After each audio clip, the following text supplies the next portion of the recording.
2010년 엑스포 되게 크게 했었거든요. 예. 북한도 거기 참여를 했었고 예. 저희 유학생들이 참관단으로 이제 엑스포에 갔었습니다.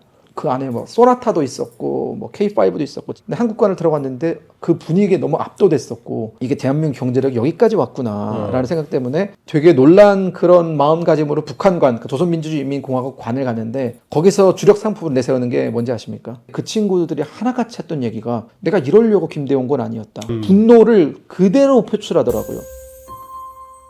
남북한 동포 교포 그리고 해외 남북한 근로자 여러분 안녕하십니까? 오늘은 특별한 손님 모셨습니다. 북한 MZ시죠? 네, 그렇습니다. 반갑습니다. 안녕하세요. 반갑습니다.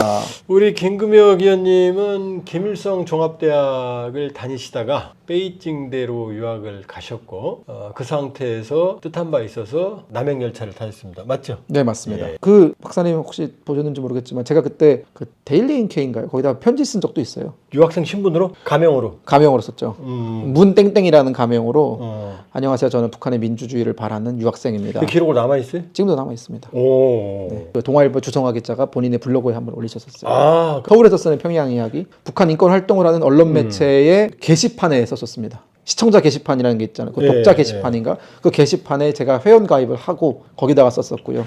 그럼 그 시점까지도 한 번도 걸리진 않았어요? 한 번도 안 걸렸습니다. 그럼 우리가 알고 있는 북한의 감시체제가 허술하네. 되게 허술합니다. 특히나 유학생에 대한 감시체제는 허술합니다. 근데 어떻게 보위부에 검열에 걸렸어요? 보위부한테 걸리게 된 건 사실은 뭔가 보위부가 우리를 뭔가 추적하고 있는 것 같다라고 느낀 건 단동에 있던 친구가 저희 그 북클럽 멤버긴 했는데 북클럽에 그렇게 자주 나오는 친구는 아니었거든요. 아무래도 거리가 있다 보니까 또 한 2개월에 한 번씩 오던 친구, 제가 완전히 곁가지 멤버였죠. 근데 그 멤버가 이제 갑자기 북송된 거예요. 이유도 없이. 이유도 없이 북송됐는데 그 친구 주변의 친구들의 말로는 걔가 금서를 가지고 있다가 들어갔다. 아, 이제 보셨던 그런 책들이겠네요. 네, 그 금서 중에 이제 그 친구가 빌려간 책이 국가론이었거든요. 네. 가져갔던 책이. 네. 금서라고 하면 그 책밖에 없거든요. 그 책은 돌려받지 못했어요? 저는 돌려받지 못했습니다. 근데 국가론은 북한에서는 국가론뿐만이 아니라 모든 서양 철학은 북한에서 철저히 통제하는 금서 목록인데 근데 그게 문제가 됐던 게 저희가 책을 뭐 한 사람 다 한 컷씩 읽었던 게 아니라 돌려보면서 읽다 보니까 여러 사람의 필체가 남아 있는 그렇지, 거예요. 막 마크하고 이게 독서하고, 무엇인가 뭐 플라톤이 얘기했던 철인 정치 다 이제 자기가 의문을 가지고 있는 점들에 대해서 마킹하고 체킹하고 그런 것들이 남아 있다 보니까 이거 큰일 났는데라는 생각이 들더라고요. 그때 처음으로. 이제부터 이제 지나온 길들이 이제 생각이 나겠죠. 네, 그리고 이제 티엔진의 난카이 대학이라고 있지 않습니까? 정원라이가 나온 그 난카이 대학에 있던 친구도 불려갔습니다. 그 친구는 근데 저희 핵심 멤버였거든요. 그러다 보니까 이거는 문제가 굉장히 심각하구나. 이제 내 차례구나. 내 차례구나라는 생각이 들었었는데 마침 또 그때쯤에 그때가 2월이었거든요. 2012년 2월. 저희가 축하 파티를 한 게 12월이에요. 2011년 12월. 그리고 2개월 동안 1월부터 조금씩 뭔가 분위기가 안 좋아지고 1월 달에 무슨 일이 있었냐면 50명 정도 되는 처음 보는 사람들이 북한에서 나왔습니다. 50명 정도 되는 냄새나는 사람들이. 약간 머리 짧게 깎은 누가 봐도 보이부 같은 사람들이 유학생이랍시고 나왔는데 너무 유학생 같지 않은 거예요. 저 사람들이. 금방 알죠, 보면. 좀 이상하다라는 생각이 들었었고 근데 이제 그때 애도 기간 아닙니까 그때가. 그렇죠. 근데 애도 기간 내 북경 내에서 여러 가지 움직임이 있다라는 얘기가 있어서 그들이 파견됐다라고 제가 추후에 들었습니다. 추후에 북경을 또 탈출한 또 한 명의 유학생이 있거든요. 그 독서의 멤버에서. 저 멤버는 아닙니다. 예. 그때는 그 친구가 고등학생이어가지고 저희가 독서 멤버는 아니었는데 그 친구를 통해서 형이 갔을 때 이제 대사관에서 이제 김금혁에 대해서 규정을 짓고 이제 반당 반유명 종파분자 이런 식으로 얘기를 하면서 그런 얘기를 했다라고 하더라고요. 그래서 저는 이제 그러다가 2월 8일쯤에 대사관에서 전화가 오더라고요. 저한테 김금혁 씨 그 학생 비자 이제 문제가 있으니까 비자 갱신해야 된다. 네, 갱신해야 되니까 뭐 대사관으로 와서 우리랑 논의를 좀 하자라고 하는 거예요. 근데 김일성 내 머리를 너무 우습게 봤구나. 근데 제가 비자를 2주 전에 미리 갱신을 했거든요. 아, 어떻게 해요? 대사관 안 가고? 대사관을 접촉하지 않고 원래 대사관 접촉하지 않고 할 수 있습니다. 아, 원래 보통 대사관을 접촉해야 되는 이유는 대사관에서 여권을 가지고 있기 때문에 그런 그렇죠. 거거든요. 근데 네. 모든 자비 유학생은 여권을 다 본인이 소지를 합니다. 그게 이제 핵심인 그 거죠. 차이가 있구나. 그래서 제가 그때 1월쯤에 약간 분위기가 안 좋아서 대사관에 보고를 하지 않고 기숙사를 옮겼거든요. 몰래 2인실에서 1인실로 옮겼습니다. 보안이 좀 유지가 되는 방으로 바꾸고 보고를 안 하고 있었는데 이제 대사관에서 들어와라 라고 해서 알겠다라고 하고 이제 그 자리에서 다 핸드폰 부셔버리고 바로 그냥 짐 싸고 캐리어 바로 싸고 그냥 탈출을 했는데 딱 2시간 뒤에 제가 원래 쓰던 방과 제가 새롭게 쓰는 방 두 방을 모두 보이부가 와서 싹 다 뒤져갔습니다. 그러면 사전에 탈출 계획은 있었어요? 아예 없었습니다. 일단 핸드폰을 부셔야 될 것 같다는 생각은 그 전에도 제가 뭐 탈북민 이런 걸 보면은 위치 추적이 된다라고 하더라고요. 그래서 제가 그때 쓰던 게 아이폰 3였거든요. 아이폰 3를 그때 다 부셔버리고 버리고. 네 그냥 바로 그리고 이제 그럼 어디로 갔어요? 대사관, 한국 대사관? 한국 대사관을 가려고 전화를 했습니다. 전화를 그 대학교를 보면 대학교 안에 마트가 있거든요. 중국 대학은 그 마트에서 되게 싸구려 폰을 하나 샀어요. 폴더폰이라고 하나요? 예. 그거 하나 사고 유심 카드도 하나 사가지고 이제 뭐 연락을 해야 되니까 그걸로 사고 대사관에 전화를 했는데 대사관 측에서는 받을 수 없다라고 하더라고요. 아, 그랬어요? 네, 제가 지명수배가 됐다라고 하더라고요. 이미. 네, 지명수배인데 우리가 김금혁 씨를 데리러 가게 되면 외교적인 문제가 된다. 외교적인 문제가 되기 때문에 우리가 도움 드릴 수 있는 부분은 없고 김금혁 씨가 대사관 담을 넘어 들어오면 그러니까 스스로 자력으로 대사관 안으로 들어오면 우리가 그때부터 보호 조치를 할 수 있다라고 하더라고요. 그 대사관이 그 차오양구에 있는데 가보니까 대사관 담이 엄청 높습니다. 근데 너 어떻게 넘으라고? 철창이고 4m 되더라고요. 네. 아 저건 내가 못 넘겠다 생각이 들어서 그때부터 이제 노숙했죠. 노숙해서. 제가 한국에 들어온 게 3월 27일이거든요. 제가 네. 2월 8일 날 떠서 거의 뭐 2달 가까이죠. 네. 왕징이라고 그 북경 안에 그 한인들이 많이 사는 한인 네. 타운이 있는데 클릭했어요? 그 왕징에 가서 제가 원래 자주 가던 저희 아지트가 있거든요. 그 PC방 같은 그 PC방으로 일단 몸을 숨겼죠. 거점으로 하고. 네, 거기서 일단 인터넷을 해야겠다라는 생각 때문에 네. 계속 알아보면서 이 왕징에 있는 한인 교회를 찾아다니기 시작했습니다. 아, 그래서 한인 교회 루트로. 네, 좀 도와달라라고 말을 하려고 했는데 한인 교회에서 다 거절을 당했고요. 일단은 포교 활동이 중국에서 쉽지 않은데 엮이고 싶다. 끼면 이제 네. 큰일 난다라고 해서 그러다가 마지막 한인 교회 목사님이 저를 도와주셔서 한국으로 왔습니다. 야, 이거 긴 얘기인데 그 친구들은 소식은 들었어요? 그 뒤에 엄청 달달달 볶았다라고 하더라고요. 제가 나온 이후에 한 1년 뒤에 다시 북경을 탈출해서 한국에 온 그 유학생 친구를 통해서 들었던 내용들인데 대부분 한 3달 가까이 사상투쟁을 하고 그 멤버들을 속출하기 위해서 근데 제가 알기로는 제가 빠져나온 뒤에 한 2-3명 정도는 더 이제 북한으로 들어간 걸로 알고 있는데 그 들어간 사람들 소식은 모르고. 들어간 사람 소식은 모릅니다. 근데 다들 집안에 돈이 있는 집들이다 보니까 아마 저한테 다 뒤집어 씌우지 않았을까라는 생각이 들고 그리고 뭐 증거는 없는 거니까. 네, 증거는 없고 제가 그때 그 캐리어에 저희들이 읽던 책은 다 가져왔거든요, 제가. 증거는 하나도 안 증거를 남겼습니다. 남기기 싫어서 다 가져오고 자, 그러면 지금 유학생 사회에서 지금 그때 시장경제, 민주주의 이런 걸 지향했다면서요. 네네. 북한 사회 주류에 진입해서 세상을 바꾸자 이런 생각도 했다면서요. 네, 맞습니다. 북한 사회주의 체제가 싫었던 거예요? 아니면 북한 체제 전반이 싫었던 거예요? 김정일 체제가 싫었던 거예요? 북한 체제 전반이 싫었고요, 일단은. 그리고 체제 자체가 이게 구조적으로 우리가 몇 가지 문제만 해결하면 다시 세울 수 있는 구조가 몇 아니라는 생각이 들었고요. 아, 몇 가지 갖고는 안 된다. 네, 아예 그냥 뿌리부터 헐어버려야 된다. 재건축. 그때 제가 썼던 편지 내용이 그런 게 있었습니다. 독풀이 있는데 독풀에 줄기만 자른다고 해서 독풀이 안 자라냐. 그렇죠. 독풀은 뿌리를 뽑아야 독풀이 안 자란다. 우리는 그 뿌리를 뽑으려는 사람들이다라고 썼었거든요. 그러니까 저는 그 체제 근본 자체, 즉 체제 탄생부터 문제가 있다고 봤었고요. 탄생부터 문제가 있었으니 그 모든 지나온 과정에 다 문제가 쌓여서 이제 더 이상 해결할 수 없는 수준까지 왔고 여기서 김정일, 김정은의 그 독재 체제는 사실상 빙산의 일각이고 그들이 만들어놓은 그 시스템 자체가 문제라는 생각이 들어서 이걸 다 뒤집어 엎기 전에는 안 된다는 생각이 어릴 들었습니다. 때도 북한은 그런 걸 반동사상이라고 그러잖아요.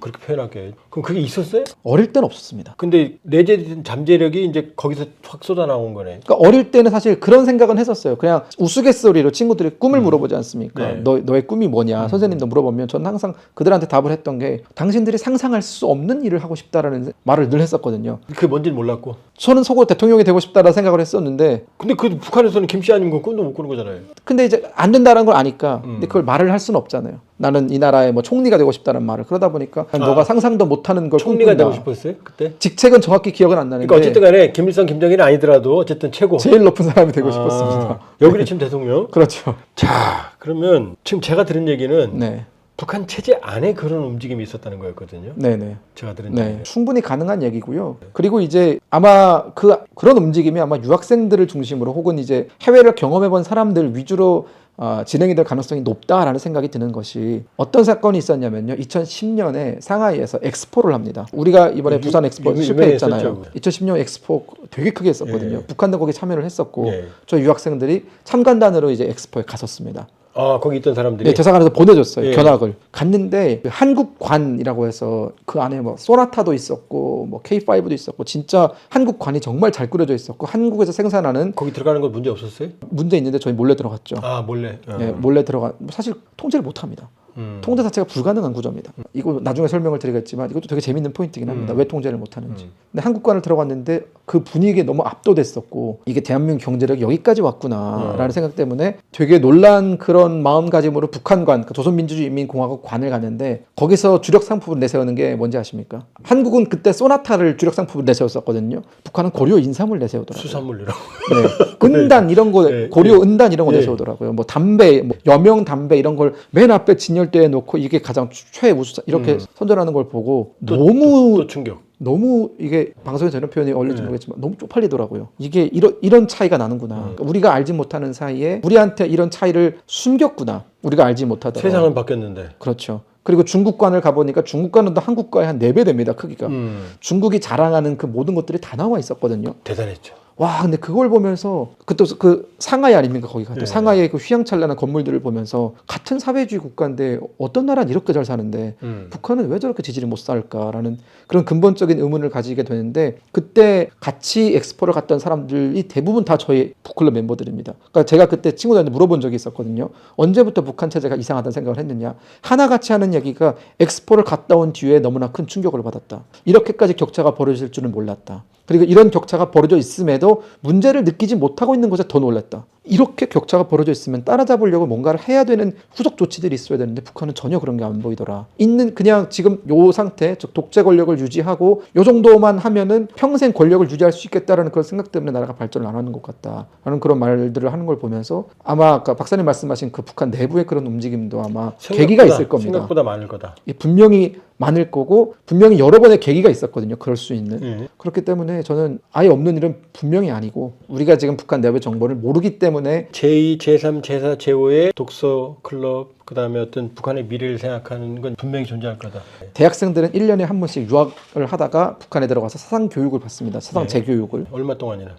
그냥 방학 전체를 다 씁니다. 아, 한 20일 정도를 갔다 왔다 하는데 그때 딱 들어오니까 그때 당시 북한이 2012년 강성대국을 건설한다는 목표로 모든 100만 세대 아파트 짓기 뭐 이런 거 할 때였거든요. 심지어 김일성 종합대학 학생들도 건설 현장에 동원되던 시기였어요. 그때는 사상 초유의 일이거든요. 그래서 제가 평양을 들어가니까 그 같이 그때 김대를 다니던 친구들의 그 건설 현장을 찾아갔는데 그 친구들이 하나같이 했던 얘기가 내가 이러려고 김대 온 건 아니었다. 아, 현장에서? 네. 분노를 그대로 표출하더라고요. 내가 지금 여기 와서 마대자루나 나르려고 그 긴 시간 동안 공부한 게 아닌데 내가 지금 여기서 뭘 하는지 모르겠다라고 되게 화가 나 있더라고요. 그런 시스템에 대해서. 그러니까 저는 되게 놀랐던 게 저는 유학을 하면서 제가 배운 지식들에 의해서 생각이 바뀌었다면 이 친구들은 현장에서 일어나는 부조리에 상당히 분노를 느끼는구나. 우리가 그렇게 다르지 않구나. 그리고 특히나 우리 세대, 즉 90년대 이후에 태어난 세대들은 확실히 뭔가 다른 게 있다. 라는 그런 생각을 교감을 했습니다. 했다 이거죠. 네. 자, 맨날 며칠 해서도 안 될 것 같은데 짧게 지금 훑어봤는데 그러면 북한 내에도 변화의 싹은 있는 거예요. 이미 오래전부터. 네네. 그냥 만세 이거만 있는 건 아니에요. 그 뒷면에. 네. 그럼 대한민국처럼 북한 주민도 스스로 독재 종식이 가능하다고 생각해요? 만일에 그 정도라면 스스로 개척할 수 있다고 봐요? 만약 우리가 대한민국이 민주화를 이던 시기만큼의 어떤 외부적인 지원이 가능하다면 예. 충분히 저는 유의미한 어떤 그 안에서의 움직임도 있을 거라고 봅니다. 민주주의라는 경험도 하나도 못 해봤고 이시조선 일제 강점 김씨 3대 왕조 이랬는데도 변화할 수 있다고 봐요? 박사님도 잘 아시겠지만 이승만 대통령께서 우리나라에 들어와서 자유민주주의를 세우던 당시 자유민주주의에 대해서 제대로 이해했던 사람은 이승만 박사라든가 그 주변의 몇몇 인물들이었지 사실 우리나라 그때 당시의 사람들은 자유민주주의가 전혀 뭔지도 몰랐던 사람들이 대부분이었잖아요. 그렇죠. 하지만 우리는 남녀평등이라든가 여성의 정치 참여라든가 그런 것들을 매우 빠른 시일 안에 이뤄냈던 그런 사람들이기 때문에 아마 마찬가지로 북한도 그리고 또 그때와 또 지금은 상당히 다르다라고 느끼는 것이 민주주의를 직접적으로 경험하진 못했지만 알게 모르게 사실 북한 내부에서 특히나 장마당에 의해서 돌아가는 그 생존 방식은 상당히 시장경제주의적이거든요. 그렇죠. 시장 예. 친화적이거든요. 예. 그렇기 때문에 저는 그들이 민주주의를 받아들이는데 시간은 좀 걸리겠지만 그렇게 어려운 일은 아닐 거다라는 생각이 듭니다. 확실한 건 북한의 잠재력을 믿는다. 네, 그렇습니다. 그러기 위해서는 외부 세계에 어느 정도 지원과 도움은 필요하다. 네, 그리고 지원도 사실 저는 민주주의라는 것도 모든 사람들이 다 민주주의자가 되는 건 중요하지만 그 중에서도 좀 앞장서서 이끌어 나가는 리더 계급들이 좀 준비가 될 필요가 있다는 생각이 들고요. 그래서 선택과 집중을 한다면 저는 리더 계급을 길러내는데 조금 더 우리가 관심을 돌려야 되지 않나는 생각이 듭니다. 예, 고맙습니다. 지금 북한 체제 내에도 우리가 몰랐다 뿐이지 변화의 힘, 세력들이 오래전부터 있었습니다. 지금 제 나이 또래 되는 탈북한 친구분들도 어릴 때 김금혁 의원처럼 그런 생각을 많이 했대요. 이거 도대체 이게 뭐냐. 그러나 그게 체계화되지 않았을 뿐이지 북한에도 변화를 위한 그런 역동적인 힘은 있는 거네요. 네, 그렇습니다. 자, 우리 김금혁 의원님 오늘 나와주셔서 고맙고요. 대동강TV 오늘 확인했습니다. 북한의 변화의 힘이 있습니다. 우리가 격려하고 응원하고 함께 미래를 위해서 노력해야 될 시점이 아닌가 그런 생각이 들었습니다. 대동강TV 마치겠습니다. 좋아요, 구독, 알람 부탁드립니다.